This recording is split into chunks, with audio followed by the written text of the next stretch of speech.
Whatever's your best side, or my best side. This thing is awfully close. Make sure the ones that didn't want to be on camera, we need them. Yeah. Yeah, just for your guys' purpose, there's a couple of survivors that are going to be here but not on camera. They can decide whether or not they want to answer questions afterwards without their face being on camera or their name listed. Do you guys have anybody from the law firm or a victim that speaks Spanish? Yes. I'm an attorney. Okay, podemos hablar contigo after. Sí, eso está bien.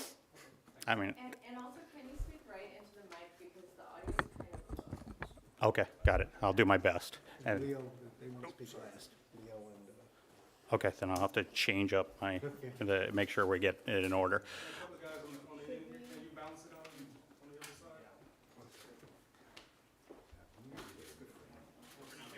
Okay.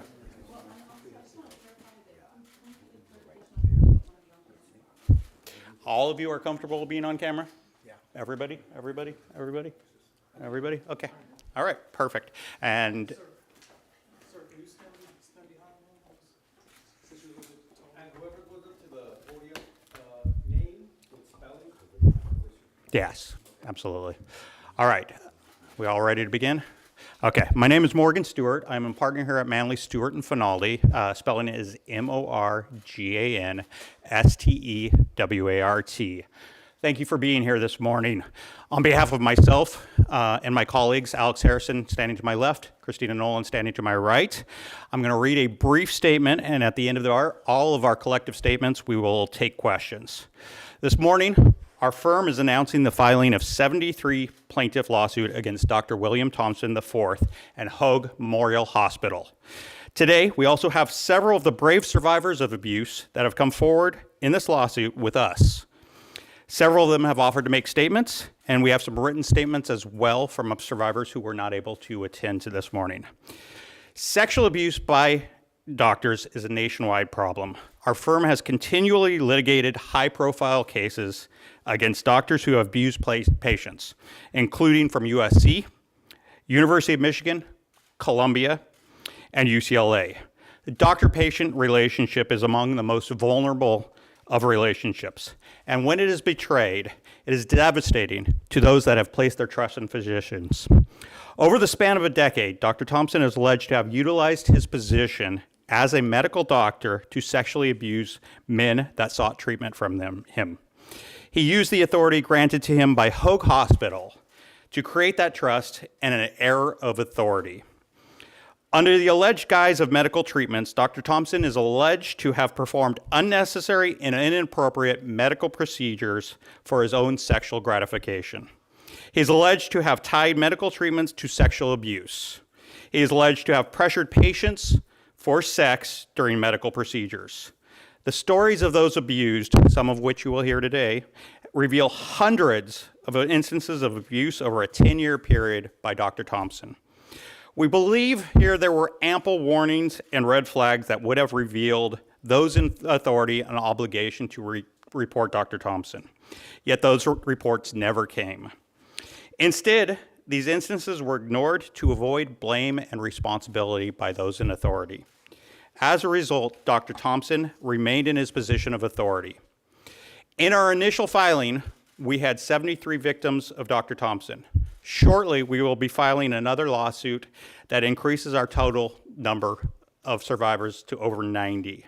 We believe the number of those alleged to have been abused by Dr. Thompson is in the multitudes of hundreds. We strongly urge witnesses and those abused to come forward and report Dr. Thompson for the crimes that are set forth in our complaint. Dr. Thompson has been charged by the Orange County District Attorney's Office with 20 felony offenses, including fraudulent presentation for a professional purpose, sexual battery by fraud, forcible oral copulation, and sexual battery. We believe that Dr. Thompson ultimately will be charged with many more counts than the current counts he is charged with. It is my pleasure to have the opportunity to introduce several survivors to talk about the impact that Dr. Thompson had on their lives. First, we're going to hear from Alex Harrison, who's going to read a couple of written statements from survivors that were not able to be heard. And then we'll have a statement from Christina Nolan in Spanish, and then we'll I'll introduce the survivors and allow them to talk. Let me step aside.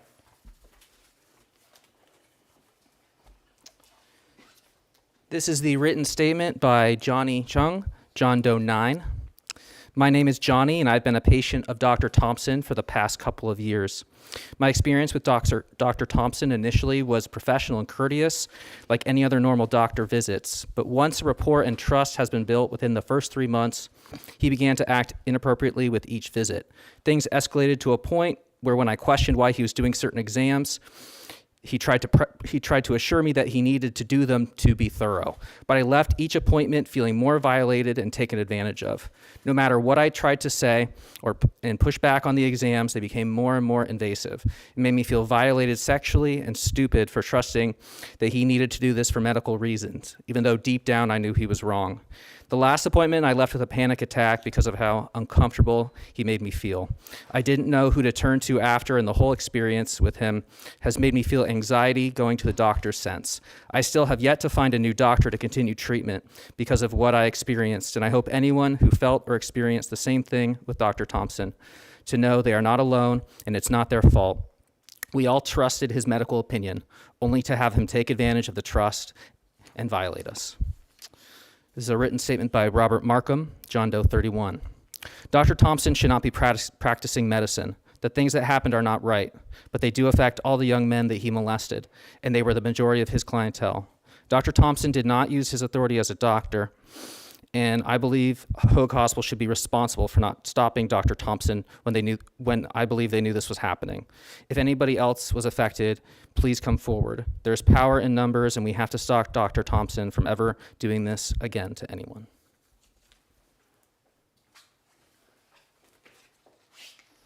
All right, hi everyone. My name is Christina Nolan. I'll be reading a statement in Spanish. Hola, yo me llamo Cristina Nolan y yo soy una abogada de Manly, Stewart y Finaldi. El abuso sexual por parte de los médicos es un problema a nivel nacional.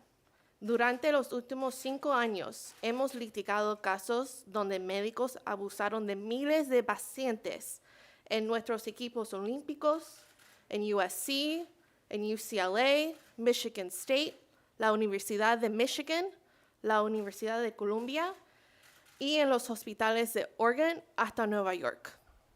Los médicos están entre los profesionales más venerados y de confianza en nuestra sociedad. Cuando se rompe esa confianza, se puede dañar la vida, como atestiguan hoy estos valientes hombres. En este caso, el doctor William Thompson de Newport Beach fue un médico especializado en el tratamiento de hombres con enfermedades infecciosas y está acusado de usar su práctica médica para abusar sexualmente, agredir, maltratar y acosar a pacientes vulnerables. Nosotros representamos 73 víctimas que fueron abusados sexualmente por el doctor William Thompson, pero pronto presentaremos otra demanda que aumentará nuestro total a más de 90 demandantes. En el lapso de una década, se aleja que el doctor Thompson utilizó su posición como médico para abusar sexualmente de hombres que buscaban tratamiento de él. Utilizó su autoridad que le otorgó el hospital de Hoag para crear esa confianza y un aire de autoridad. Bajo el pretexto de tratamientos médicos, se aleja que el doctor Thompson ha realizado procedimientos médicos innecesarios e inapropiados para su propia gratificación sexual. Se afirma que hay vinculado el tratamiento médico al abuso sexual. Se afirma que ha presionado a los pacientes para que mantuvieran relaciones sexuales durante los procedimientos médicos. Las historias de los abusados revelan cientos de casos de abuso durante el periodo de más de 10 años por el Dr. Thompson.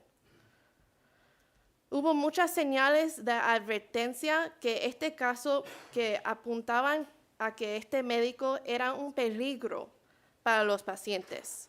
Y había muchas oportunidades para los administradores de los hospitales y otros profesionales de salud para informar y decir algo a las autoridades, pero no lo hicieron. El doctor Thompson ha sido acusado por el fiscal del condado de Orange de 20 delitos sexuales graves. Y también está pidiendo que si hay más víctimas, que se presenten. Sé que ha sido muy difícil para estas víctimas presentarse. El doctor Thompson apuntó especialmente a estos hombres.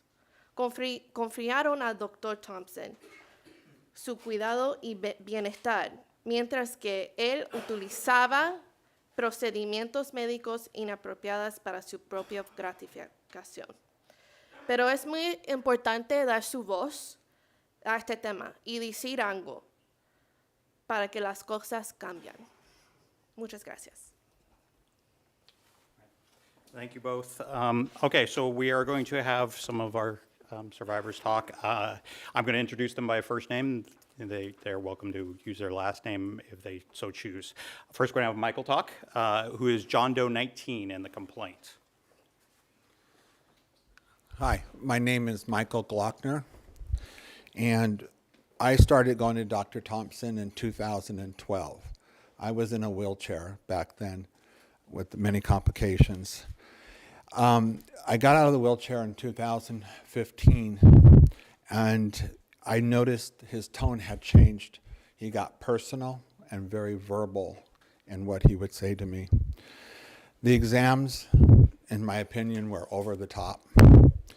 Aggressive prostate exams, and absolutely too many. And when I would look back, he never wore gloves either. Dr. Thompson, after giving the prostate exams, would always want me to look at his private area to show me how aroused he was. And I can't say other things I would like to say, but when he would read the lab test to me, he would pull the computer over to me and sit side by side next to me, always rubbing my leg with his hand as he was reading the results. This happened every time he read the results to me. This whole process of how many years I went to him, it was betrayed. I felt that all doctors, I knew doctors didn't do this, I knew it was wrong, but I thought that I was the only one he was doing it to. I really sincerely did. And I have lost trust in doctors because of this incident. It wasn't until I recommended my husband, Johnny Chung, that read the statement, that I realized what he was doing was wrong, totally wrong. Thank you. Thank you so much, Michael. All right, we are going to have Kenton next. My name is Kenton Nguyen. Sure. My name is Kenton Nguyen. I came to Dr. Thompson's last June and for a adult health condition.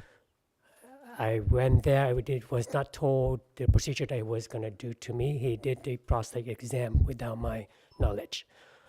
Then he insisted that I need to come back the next time due to the second exam because I wasn't prepared for it. I didn't think twice about it. That was part of the procedure. I trusted him to help me with my condition. And obviously that he did more than what he should have done. I believe that what he did was totally inappropriate, and it affected my life a lot. Until this point, I haven't found a doctor I can go to find help for myself, but I will, because I'm going to speak up. I hope that from this media conference, a lot more people will come out and talk and voice our voice. Put Dr. Thompson to the place where it should be. He should be held responsible for it. Thank you. Thank you so much, Kenton. And by the way, Kenton is John Doe 24 in the complaint. Next, we're going to have Matthew speak. And Matthew is John Doe 29. Hello, my name is Matt Lervold. That's spelled Lervold.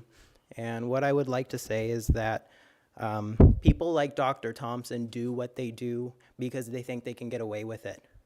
They think that they can hide behind their status and reputation.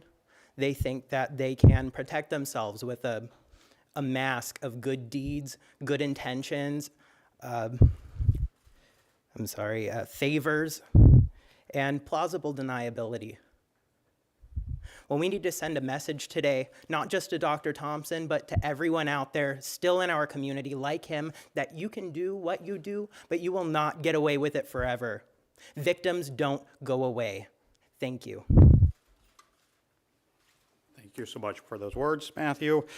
Next, we're going to have Julio speak. And Julio is John Doe 22. Hello, everyone. Thank you. I first saw Dr. Thompson in 2022 when I was referred by my primary care doctor to him for preventative care. Dr. Thompson was inappropriate with me, and he made me feel stupid. He made me feel violated. He used my partner, Ralph, to violate me as well. He tricked my partner into thinking that this prostate exam was medically necessary, and it never was. At the time, I was 25 years old, and the last time I checked, 25-year-olds do not need a prostate exam. And he utilized my partner by telling him that it was necessary, and he made him reassure me that I had to go ahead and just do it. And even though I said no multiple times, and ever since then, I've lost trust in doctors. I've just lost a lot of trust in a lot of different people, and he's impacted my life. He's made me feel anxious. I've been depressed. I've actually lost a lot of weight over the last several months because of him, because of all the nightmares, because of all the trauma that I've experienced because of this. Dr. Thompson needs to be in jail, and Hoag Hospital had the opportunity to stop him a long time ago, and they should be held responsible too. Because if they didn't, if they would have done something sooner, I would have never been violated by him. Thank you. Thank you so much, Julio. Now Julio's partner, Ralph, is going to speak, and he is John Doe 26. Hello, good afternoon. So I'm a witness to my best friend's rape. My best friend is probably going to be placed on the autism spectrum quite soon. That doesn't matter to me. He was going to be my best friend until I die. He trusts me, and he asked me to be with him for all of his big decisions and when he's scared. So he asked me to go to this appointment with him because he was scared already. He did not know he was going to get an exam. He was not prepared. And the doctor fought with us, basically. It was like a litigation for 5 minutes about, why he has to do it. And we said no. Then he had to use me, so he said, let me use Ralph to manipulate my autistic best friend to take his pants down and be touched and everything that he did to him. But not only once, it was repeatedly. He weaponized his prescriptions by not refilling them when he wouldn't come in and see him. He offered him a job about $5,000, $6,000 a month the first day he met Julio. Every time I turn my back, his hands are on him. He's scared to death. He still doesn't have a doctor. This man has to pay for what he's done. He will pay. He is a rapist, and he belongs in jail. And I've lost a lot of my best friend because of him. Who he was is no longer who he is. He doesn't trust me. He's a little disrespectful to me because he blames me. And that's my problem, and that's why he's going to pay. Thank you, Ralph. So that is the end of our survivor statements. we'll take questions, and if you want to direct them to anyone up here, perfectly fine. Just let me know. What years was he operating at Hope Hospital from, you said a decade, can you go through the years? And then when was he arrested and when was he kicked out of Hope? I'm going to partially answer that, and then Alex is going to fill in the blank that I mess up. So 2011 is our earliest survivor, all the way up through earlier this year, right? At least through the End of 2023, yeah. Date he was arrested? He was arrested in the tail end of 2023. So we're arrested in the tail end of 2023. I don't remember I don't have the exact date in front of me. For the, you're talking about the span of time that you found victims. Does that cover the entire time that he was at Hogue, or was he there before all of it? How long has he been at Hogue? Some of these occurred? Yeah, I don't know how long in total he's been at Hogue. We know the period of survivors. I think he predates the earliest instance. I think there will be other victims that come forward that predate 2011 as well. When you spoke about potentially hundreds more victims, you're saying that could be before 2011 or within the period? I think it will be both. Like I said, I don't doubt that he has well over 500 victims, based on he was prolific. He didn't stop at. If you look at the stories that are coming forward, it didn't matter who it was. He didn't stop. And then, if I could, you spoke about red flags. Can you detail some of what those red flags are? Yeah, so there were instances of where we know he was abusing individuals in places like the emergency room with other individuals around. We know that there were doctors that witnessed and reported him.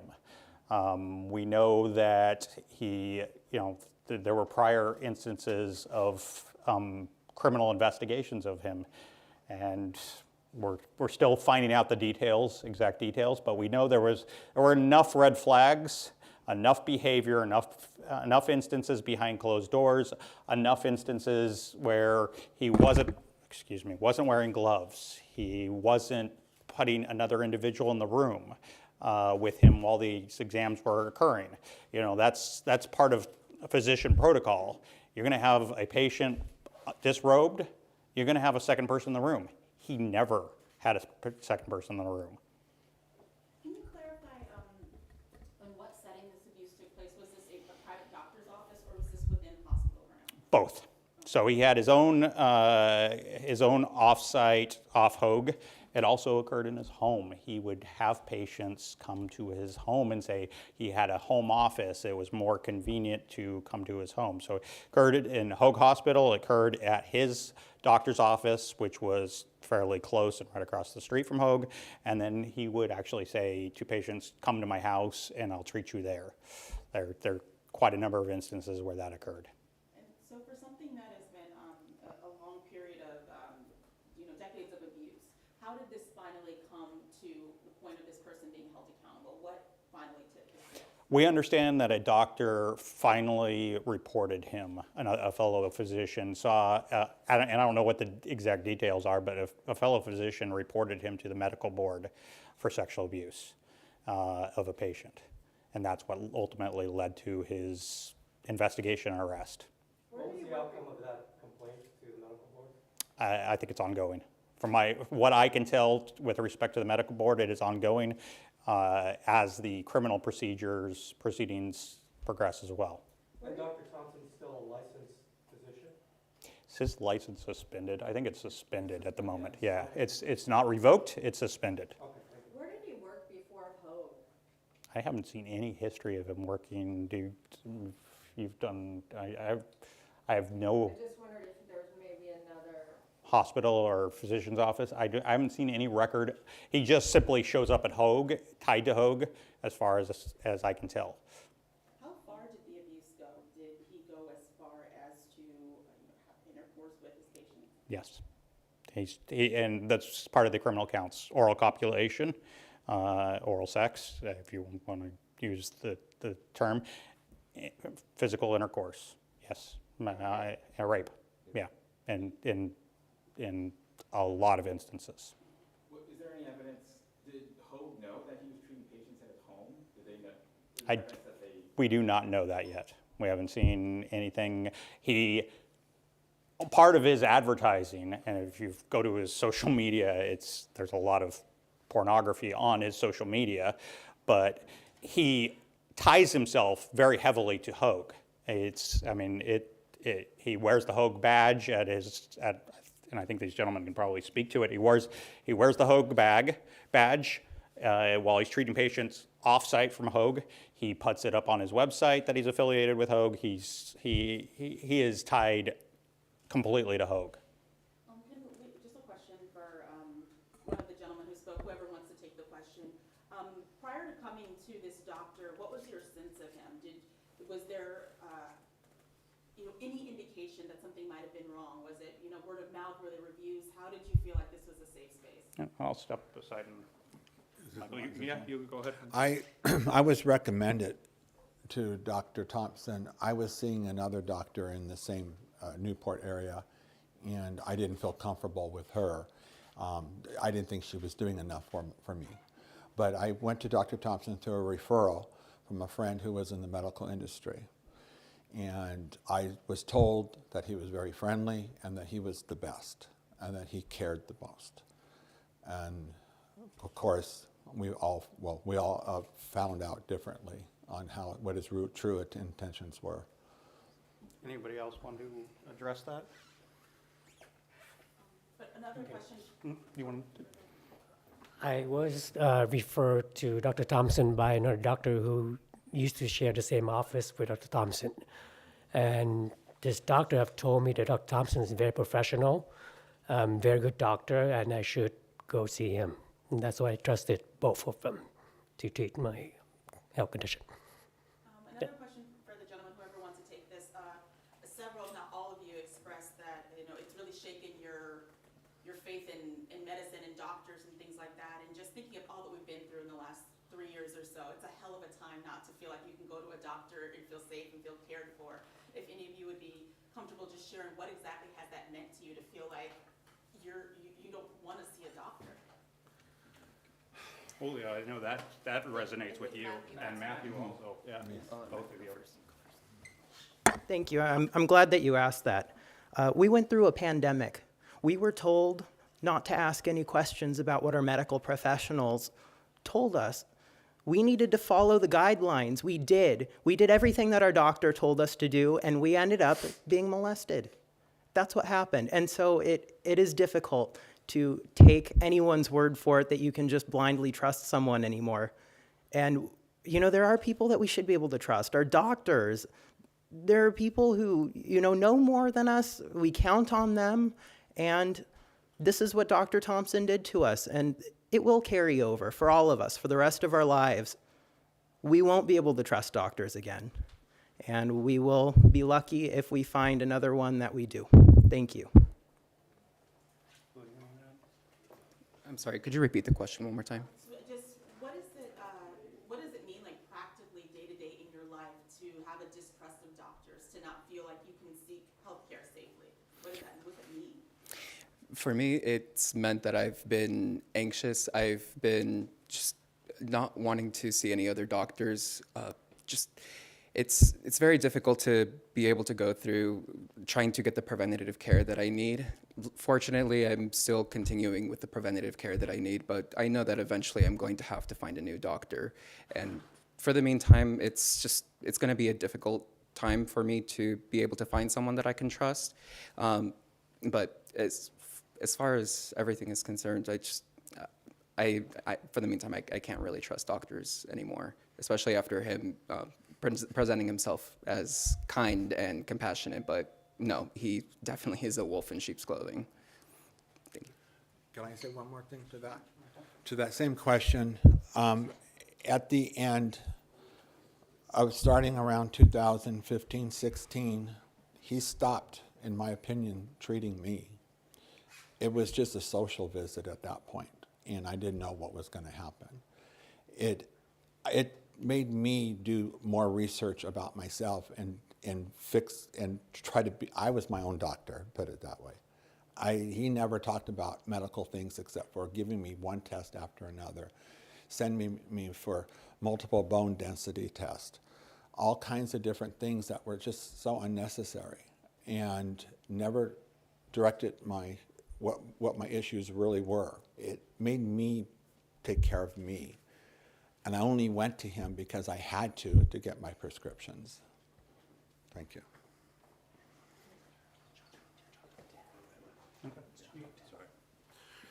I'm John Doe 10. The only thing, Thompson wasn't my doctor. I didn't seek out Thompson to be my physician. I was at the emergency room at 3 in the morning with spinal meningitis or viral meningitis. And for some reason, they called in an infectious disease doctor, and that's my experience. And that's when I met Thompson, and then got an exam that I thought that was a little bit overboard, but then again, it's 3:30 in the morning, and I've got viral meningitis. So that just kind of goes to show the fact, the level of confidence that he had in taking advantage of some folks, and basically the level of just, I don't know, he must not really care because you're only got a screen behind you, you know. And so I just want to put that out that, you know, the guy's a predator, you know, and took advantage of all of these gentlemen and everybody and that much more for whatever reason, you know. Well, we know his reason, but again, you know, some of us didn't even seek him out. He got handed to us without our knowledge. That's all I want to say. Yeah, and that's one of those instances of abuse at a ER. That's not the only one where he's called into the ER and he uses that opportunity to abuse a person that's incapacitated or needs a medical treatment. Other questions? No? Okay. Is he out on bail? He is out on bail. Do you know what his bail is? Well, I don't want to misspeak, so I don't have it handy, but I believe it's, yeah. 500,000? 500,000? Yeah. Yeah, and his arrest was, I believe it was September, it was in September 2023, I believe it was the 26th. Okay. You mentioned he's an infectious disease. What's his specialty? Infectious disease. But he also did primary care treatment as well. Yeah. Okay. If anybody has any individual questions, we'll be around. I'd like to say one more You wanna thing about add, what Ralph? he did. Go ahead. You know, I've never met a doctor that texts your patients directly from your cell phone at 8:30 at night. I'll see you tomorrow. Why did you cancel your appointment? What's up? He's actually aggressive. He's intimidating. He's a bully. He texted Julio for over a year. He invited us over his house just, you know, to get drunk with him. He always wants to talk about drinking. And I wanted to say, he has a son in his house. He has a 10-year-old son. And it seems like every time we go for an appointment, he always says, oh, I'll just be there with my 10-year-old son. He always brings up his 10-year-old son. And, you know, it's just really gross that he has people coming to his house with a child there for physical exams where their clothes are getting taken off. And that's what he was trying to get him to do for a year. I just want everybody to know that. And I want Dr. Thompson to know that he's going to pay. I want to echo. I also received a text from Dr. Thompson privately, and I was surprised that, wow, what such a great office. A doctor texts me directly instead of the nurses or the admin people in front office. Hi, handsome, you have an appointment with me tomorrow, blah, blah, blah, blah. It was shocked to me, handsome. It was like, it's kind of weird, but I didn't think twice about it because he carried himself as a nice, caring, and kind doctor. So, this guy, I mean, just horrible. I would like to get one more detail straight, that when this story initially broke, I believe back in October, it was posed as an LGBTQ story. This is not that. This is a men's story. Not all of us up here are LGBTQ. There are those of us who aren't part of that community and got abused by Dr. Thompson. The Me Too movement was a terrific thing for everyone in this world, but the men felt a little left out through that time. It was a ladies' movement, a women's movement, and it was a powerful one, but it does happen to men too. And it happened to us. Thank you. Any other questions? What has been the response from Hope since the filing took place? Not a word yet. All right, we'll be here for any individual questions for a few minutes if anybody has any, and happy to answer them. Thank you.